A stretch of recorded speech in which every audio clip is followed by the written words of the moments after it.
বান্দারে, আমি তোমারে কতগুলো নিয়ামত দান করেছি। কই সবচেয়ে বড় নিয়ামত হলো তোমার 3.5 হাত বডি বান্দা। আমি সুন্দর 2টা চক্ষু দিয়া ওই চক্ষুগুলোর মাধ্যমে আবার আমার দুনিয়ার নাজ নিয়ামতগুলো দেখার জন্য, আমার দুনিয়ার সৌন্দর্যগুলো দেখার মতো ক্ষমতা আমি আল্লাহ তাআলা দান করলাম বান্দা।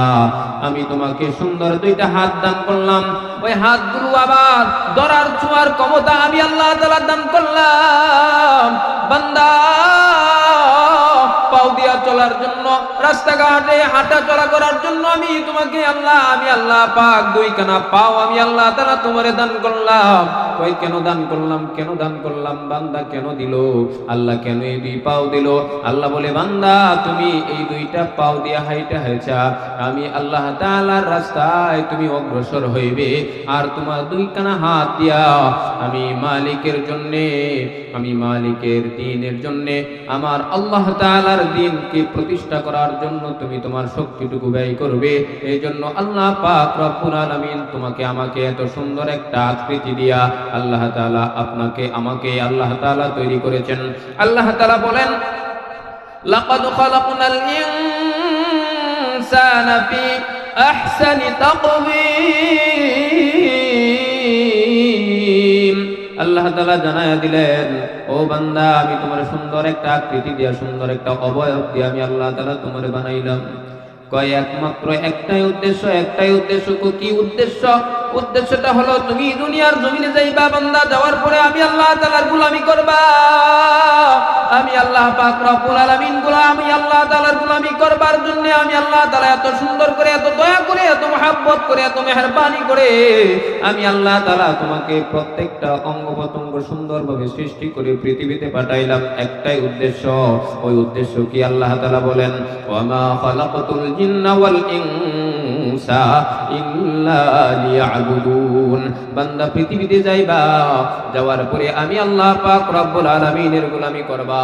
এই জন্য আমি আল্লাহ তাআলা তোমারে বানাইছি, জিন আর মানুষ আমি বানাইছি একমাত্র আমি আল্লাহ তাআলার গোলামি করবার জন্য। আল্লাহ তাআলা বলেন, বান্দা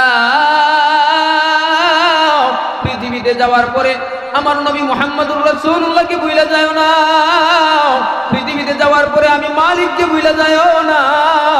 আমার মালিককে যদি ভুলে যাও, আমার মালিকের কথা যদি তোমার স্মরণ না থাকে, আমার নবীর কথা যদি তুমি ভুলে যাও, ও বান্দা তোমার মতো কপাল পোড়ায় পৃথিবীর জমিনে আর কেউ নাই। এই জন্য আল্লাহ তাআলাকে ভুলা যাবে না, নবীকে ভুলা যাবে না। আল্লাহ তাআলা বলেন, কুল ইন কুনতুম তুহিব্বুনাল্লাহ ফাত্তাবিউনি ইউহিব্বুকুমুল্লাহ। আল্লাহ তাআলা জানায়া দেন, নবী আপনি জানায়া দেন যে আপনার উম্মতগুলোকে জানায়া দেন, কোন ব্যক্তি যদি আমি আল্লাহ তাআলাকে ভালোবাসতে চায়, কেউ যদি আমি আল্লাহ তাআলাকে পেতে চাই, তাহলে সে যেন আপনি নবী মুহাম্মদুর রাসূলুল্লাহ সাল্লাল্লাহু আলাইহি ওয়াসাল্লামকে ভালোবাসে। আপনি নবী মুহাম্মদুর রাসূলুল্লাহ সাল্লাল্লাহু আলাইহি ওয়াসাল্লামের অনুকরণ করে যদি কোনো বান্দা, যদি আপনার কোনো উম্মত আপনি নবীর আদর্শকে তার জীবনের মধ্যে বাস্তবায়ন করে আমি আল্লাহ পাক রব্বুল আলামিনের কাছে আসতে পারে, তার চাইতে দামি মানুষ আর কেউ না, আর কেউ হইতে পারে না। এই জন্য ও নবী আপনি জানায়া দেন, আপনার উম্মতগুলোকে বইলা দেন, আমার বান্দা বান্দীদেরকে বইলা দেন, যদি কোনো ব্যক্তি আমি আল্লাহর ভালোবাসা পেতে চায়, তাহলে তারা যেন আপনি নবী মুহাম্মদুর রাসূলুল্লাহকে ভালোবাসে। কয় নবী মুহাম্মদুর রাসূলুল্লাহকে কেমনে ভালোবাসবা? রাসূলকে ভালোবাসার অর্থ হলো, ও বাবাজিরা মনোযোগ দিয়া খেয়াল করে শুনো, আল্লাহর নবীকে ভালোবাসার অর্থ হলো যে আল্লাহর নবী সাল্লাল্লাহু আলাইহি সাল্লাম যেই কাজগুলো করার জন্য নির্দেশ দিয়েছেন ওই কাজগুলো আমাদেরকে করতে হবে, যেই কাজগুলো করার জন্য নিষেধ করেছেন ওই কাজগুলো থেকে আমাদেরকে বিরত থাকতে হবে। এইগুলো যদি আমরা করতে পারি তাহলে রাসূলের অনুসরণ হয়ে যাবে, আর রাসূলের অনুসরণ যদি হয়ে যায় তাহলে মালিকের অনুসরণ হয়ে যাবে, মালিকের ভালোবাসা হয়ে যাবে। আর যদি আল্লাহ তাআলা যদি কোনো বান্দার উপর খুশি হয়ে যায়, আমার আল্লাহ যদি কোনো বান্দার প্রতি খুশি হয়ে যায়, তাহলে আল্লাহ তাআলা ওই সমস্ত বান্দাদের জন্যই আল্লাহ তাআলা তৈরি করেছেন। আল্লাহ তাআলা সুন্দর একটা জান্নাত আল্লাহ তাআলা ওই সমস্ত বান্দা বান্দীদের জন্য তৈরি করেছেন।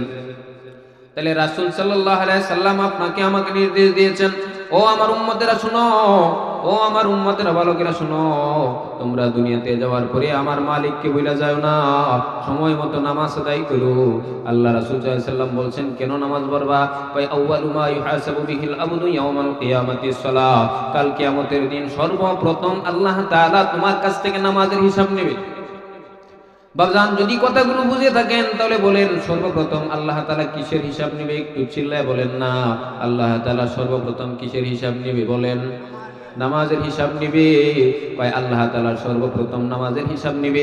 এজন্য বান্দা আল্লাহ তাআলাকে ভুইলা না যায় আল্লাহ তাআলার কুদরতি পায়ে সিজদা দেওয়ার জন্য সময় মতো নামাজে দাঁড়া যাও। কয় আল্লাহ তাআলার সাথে যদি কেউ কানেকশন করতে চায়, যদি আল্লাহ তাআলাকে যদি কেউ ভালোবাসতে চায়, যদি আল্লাহ পাক রব্বুল আলামিনের ভালোবাসা যদি কেউ পেতে চায়, তাহলে আল্লাহ তাআলাকে পাওয়ার সর্বোত্তম একটা মাধ্যম হলো সালাত, সর্বোত্তম মাধ্যম হলো নামাজ। নামাজের মাধ্যমে যদি কোনো ব্যক্তি আমার মাওলা পাককে ডাকে, যদি কোনো ব্যক্তি আল্লাহ তাআলাকে ডাকে, খোদার কসম করে বলি আল্লাহ তাআলা কখনো ওই বান্দার ডাকে সাড়া না দিয়া যাইতে পারে না। কয় দুনিয়ার জমিনে যদি এরকম হয়, দুনিয়ার জমিনে যদি এরকম হয়, কয় কোনো প্রেমিকা যদি ফোন দেয় আর যুবক যদি ওই ফোনটা রিসিভ করতে না পারে, যদি তার সাথে কথা বলতে না পারে, তাহলে যুবক পেরেশান হয়ে যায়। না জানি ফোনটা ধরতে পারলাম না, আরেকবার মনে হয় আমার সাথে কথা বলবে না। মিথ্যে কথা কইতেছি? না জানি আমি যে তার ফোনটা রিসিভ করলাম না, তার সাথে কথা বললাম না, আরেকবার তো রাগ করে বসে থাকবে, কথা বলবে না। ও যুবক ভাইরা, ভালো করে মনোযোগ দিয়ে শুনো, আমার মালিকও তো তোমাকে প্রতিদিন 5 বার করে কল দেয়। কোনদিন কি আল্লাহ তাআলার কলটা রিসিভ করে আল্লাহ পাক রব্বুল আলামিনের কুদরতি পায়ে সিজদা দেওয়ার জন্য আল্লাহ তাআলার প্রিয় স্থান মসজিদের ভিতরে তুমি যাইতে পারছো কিনা একটু খেয়াল করে দেখো। অথচ আল্লাহ পাক রব্বুল আলামিন যদি চাইতো, আল্লাহ তাআলা যদি চাইতো তোমাকে রাস্তাঘাটের ভিতরে তোমার পাওগুলো তোমাকে পাও না দিয়া রাস্তার মধ্যে ফালায়া রাখতে পারতো। অনেক সময় রাস্তাঘাটে চলাচল করলে দেখা যায় অনেক মানুষ এরকম পাওবিহীন হাতবিহীন রাস্তার ভিতরে পড়ে থাকে। আল্লাহ তাআলা চাইলে তোমারে পাগল বানায়া রাস্তায় রাস্তায় ঘুরাইতে পারতো, কিন্তু আমার আল্লাহ কত দয়াবান, আল্লাহ আমার আল্লাহ কত দয়াবান, আমার আল্লাহ আমারে পাগল না বানায়া, আমারে পাগল না বানায়া আমার আল্লাহ আমাকে সুস্থ মস্তিষ্কের অধিকারী কইরা আল্লাহ তাআলা আমাকে সুন্দর করে আদর করে মুহাব্বত করে মানুষ আমাকে বানাইছে। ও যুবক ভাইরা, ভালো করে শুনো, ওই মাওলা পাকের শুকর আদায় করার জন্য, ওই আল্লাহ তাআলাকে স্মরণ করার জন্য কে কে আসো আজকে থেকে আর কোনোদিনও যতদিন বাইচা থাকবা বাজার আর কোনোদিনও নামাজ কাজা করবা না। আজকে থেকে এখান থেকে নিয়ত করে যাও গো বাজার, যতদিন বাইচা থাকবো, যতদিন পর্যন্ত হায়াত থাকবে, ততদিন পর্যন্ত কোনোদিনও কোনো ওয়াক্ত নামাজ আমি কাজা করব না। আল্লাহ তাআলা হতে পারে বাজার, এখনো তো হইতে পারে মাহফিল থেকে আমি আর আপনি ওইটা নাও যাইতে পারি, এমনও তো হইতে পারে বাড়িতে যাওয়ার আগে আমার মৃত্যু এসে যাইতে পারে, আল্লাহ তাআলা মালাকুল মউত পাঠায়া দিতে পারে। এজন্য বাজান এখান থেকে নিয়ত করেন, আল্লাহ জীবনে যা করছি তো ভুল করছি মালিক, আর গুনাহ করব না আল্লাহ। হে আল্লাহ জীবনে যা করছি তো ভুল করছি আল্লাহ, তওবা করতেছি আর এরকম হবে না। হে আল্লাহ যতদিন বেঁচে থাকবো আজকে থেকে এখান থেকে শিক্ষা নিতেছি আল্লাহ, যতদিন বেঁচে থাকবো ততদিন পর্যন্ত নামাজ কাজা করবো না, নামাজ কাজা করবো না, নামাজ ছাড়বো না আল্লাহ। যতদিন পর্যন্ত আমার শরীরের ভিতরে দম থাকবে ততদিন পর্যন্ত তোমার জন্য, তোমার কুদরতি পায়ে সিজদা দেওয়ার জন্য আয় আল্লাহ সবার আগে আগে আমি মসজিদের ভিতরে চলে আসবো। ও বাজান এখান থেকে সেইখানেন, আপনি যদি নামাজবিহীন মারা যান, আপনি যদি গুনাহ নিয়ে অন্ধকার কবরে চলে যান, আপনার চাইতে কপাল পোড়া আর কেউ নাই, আর কেউ নাই। ও বাজান আপনারে আমি বুঝাইতে পারবো না, যেদিন আপনার দুইটা চক্ষু বন্ধ হয়ে যাবে, যেদিন আপনাকে আর কেউ আব্দুর রহমান আব্দুল ওয়াহাব বলে ডাকবে না, যেদিন সবাই আপনাকে লাশ বলে ডাকবে বাজান, ওই দিন আপনি বুঝতে পারবেন যে নামাজের কি কদর ছিল। আইরে ওই দিন আফসোস করতে থাকবেন আর বলবেন আল্লাহ কত ভুলি না করেছি জীবনে। দুনিয়ায় থাকাকালীন সময়ে যদি আমি নামাজগুলো আদায় করতাম, যদি দুনিয়াতে থাকাকালীন সময়ে যদি আমি নামাজ আদায় করতাম, তাহলে আজকে হয়তো আমি আরো শান্তিতে থাকতে পারতাম। এই জন্য বাজান ওই দিন আফসোস করলে কোনো ফায়দা হবে না বাজান রে। এই জন্য আপনাদের পায়ে হাত রাইখা বলা যায়, যতদিন বাইচা থাকবেন আর নামাজ কাজা করেন না। কয় যার নামাজ সঠিক হয়ে যাবে, কয় যার নামাজ সঠিক হয়ে যাবে সে সমস্ত অশ্লীল ভায়াপনা কাজ থেকে আল্লাহ তাআলা তাকে বিরত রাখবে। আল্লাহ তাআলা বলেন, ইন্নাস সালাতা তানহা আনিল ফাহশাই ওয়াল মুনকার।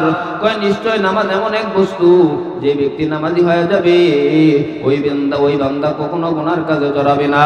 ওই বান্দাকে যখনই কোনো গুনার কাজে যাবে তখনই নামাজ তাকে ওইখান থেকে বিরত করে নিয়ে আসবে। বাজান এই জন্য নামাজটা পড়া শুরু করেন।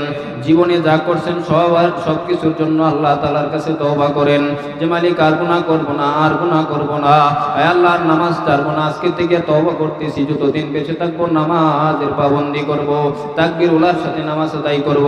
এরকম নিয়ত করা যাবে না বাজান, এরকম নিয়ত করেন। কারণ বলা যায় না বাজান, এমনও তো হইতে পারে, এমনও তো হইতে পারে এখান থেকে উঠার আগে আপনার জন্য মালাকুল মউত চলে আসতে পারে। বান্দা মরণ থেকে বাঁচার কোনো রাস্তা নাই। বান্দা গো মরণ থেকে বাইচা যাবে কোনো রাস্তা নাই। কই তুমি যদি একটা সুদৃঢ় দুর্গ বানাও, যদি ওইটার ভিতরে আশ্রয় গ্রহণ করো, আমার মালিক বলে ও বান্দা তুমি যদি একটা সুদৃঢ় দুর্গ বানাও, যদি তুমি ওইটার ভিতরে আশ্রয় গ্রহণ করো, আল্লাহ তাআলা সময় মতো বান্দা তোমাকে ওই দুর্গের ভিতর থেকে আল্লাহ তাআলার ফেরেশতা হযরত আজরাইল আলাইহিস সালাতু ওয়াস সালামকে পাঠায়া তোমার জানটাকে, তোমার রূহটাকে কবজ করে নিয়ে যাবে। এই জন্য মুসলমান ভাইরা আমার, যে কথাটা আপনাদেরকে দিছি সেই কথাটা হলো, ও মুসলমান ভাইরা আমার, ও মুরব্বী বাবাজিরা, ও যুবক ভাইরা মনোযোগ দিয়ে শুনো। যেই কথাটা আমি আপনাদেরকে বুঝাইতে চাইতেছি, কয় নামাজ হলো দিনের কুটি স্বরূপ। আল্লাহ রাসূল সাল্লাল্লাহু আলাইহি সাল্লাম হাদিসের ভিতরে বলেছেন, as-salatu ইমাদুদ্দিন। কয় নামাজ হলো দিনের কুটি স্বরূপ। যেরকম ভাবে ঘর বানাইলে, যেরকম ভাবে বড় বড় বিল্ডিং দালান তৈরি করলে ওই ঘরগুলোর ভিতরে কুটিবিহীন ওই ঘরগুলো তৈরি করা সম্ভব না, এরকম ভাবে ও বান্দা তুমি যদি নামাজ না পড়ো তাহলে তুমি দিন ঠিক রাখতে পারবা না। এই জন্য মুসলমান ভাইরা আমার, আল্লাহ তাআলা সর্বপ্রথম আল্লাহ তাআলা এই অর্ডার দিয়েছেন, ও আমার বান্দা বান্দিরা তোমরা নামাজ আদায় করো, তোমরা নামাজ প্রতিষ্ঠা করো। ওয়াকিমুস সালাহ। আল্লাহ তাআলা এই নামাজের কথা পবিত্র কোরআনের ভিতরে 83 জায়গায় উল্লেখ করে জানায় দিলেন।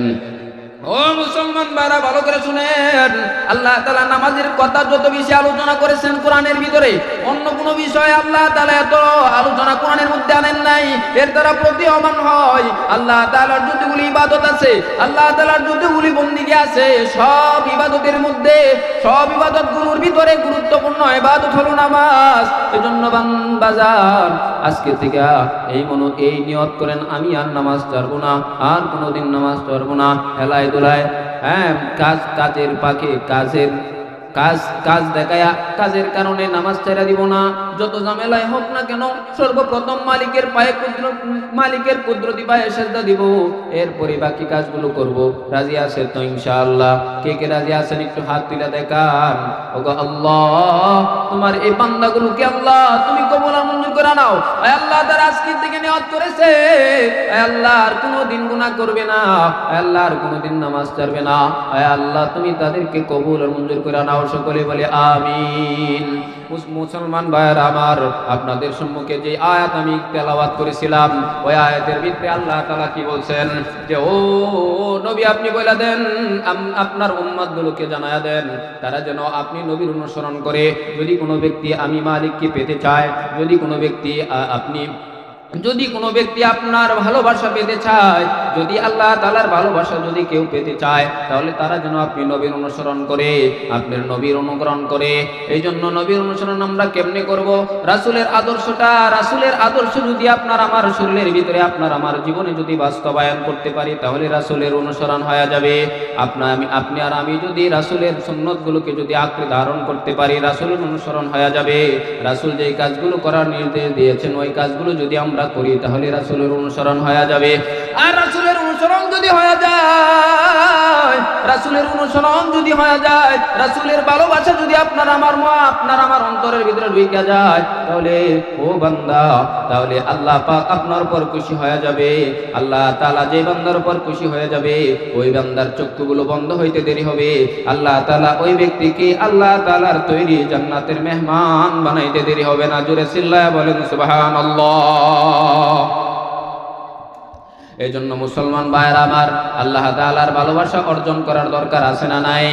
ও মুসলমান ভাইরা, আল্লাহ তাআলার ভালোবাসা ছাড়া, নবীর ভালোবাসা ছাড়া তুমি যদি অন্ধকার কবরে যাও, রাসূলের সুন্নতগুলো আঁকড়ে ধারণ করা ছাড়া যদি তুমি কবরে চলে যাও, রাসূলের নির্দেশগুলোকে পালন করা ছাড়া যদি তুমি যদি কবরে যাও, তাহলে তুমি মৃত্যুবরণ করতে দেরি হবে, তাহলে তোমার চক্ষুগুলো বন্ধ হইতে দেরি হবে। ও বাজার, তোমার সাথে কবর খারাপ আচরণ করতে দেরি হবে না। এই জন্য একটা মেসেজ আপনাদেরকে পৌঁছাইতে চাইতেছিলাম। যে মেসেজটা কি? কই নামাজ এমন একটা গুরুত্বপূর্ণ ইবাদত, নামাজ এমন একটা গুরুত্বপূর্ণ ইবাদত, কই এই ইবাদত ছাড়া আপনি যত ইবাদত করবেন ওই ইবাদতগুলো আল্লাহ পর্যন্ত যাবে না। কারণ সমস্ত ইবাদতের মগজ হলো নামাজ, সমস্ত ইবাদতের মাথা হলো নামাজ। আল্লাহ রাসূল সাল্লাল্লাহু আলাইহি সাল্লাম হাদিসের ভিতরে বলছেন যে নামাজ হলো জান্নাতের চাবি স্বরূপ। যেরকম ভাবে কোন লক যদি খুলতে চান চাবির প্রয়োজন, এরকম ভাবে আপনি যখন জান্নাতে যাবেন, জান্নাতের একটা লক আছে, আর ওই লকটাকে খোলার জন্য দরকার হলো নামাজ। এই জন্য মুসলমান ভাইরা আমার, রাজি আছেন তো যে আজকে থেকে এই নিয়ত করতে পারবেন তো যে আজকে থেকে যতদিন বাইচা থাকবো কোনোদিন নামাজ কাজা করব না, কোনোদিন নামাজ ছাড়বো না? রাজি আছেন তো ইনশাআল্লাহ? সকলেই রাজি আছেন? আল্লাহ তাআলা আমাদের সকলকেই আমাদেরকে 5 ওয়াক্ত নামাজ বা জামাত তাকবীরুল্লাহর সাথে আমরা যেন যতদিন বেঁচে থাকি ততদিন পর্যন্ত যেন আদায় করতে পারি। আল্লাহ তাআলা আপনাদের সকলকে সেই তৌফিক দান করুন। সর্বশেষ আমি আপনাদের কাছে দোয়া চাই, আমিও আপনাদের জন্য দোয়া করি। আল্লাহ তাআলা যেন আপনাদের সকলকে এই মাহফিল থেকে গুনাহমুক্ত জীবন নিয়ে যেন আপনারা বাড়িতে যাইতে পারেন। আল্লাহ তাআলা যেন সেই তৌফিক দান করেন। ওয়া আখিরু দাওয়ানা আলহামদুলিল্লাহি রাব্বিল আলামিন।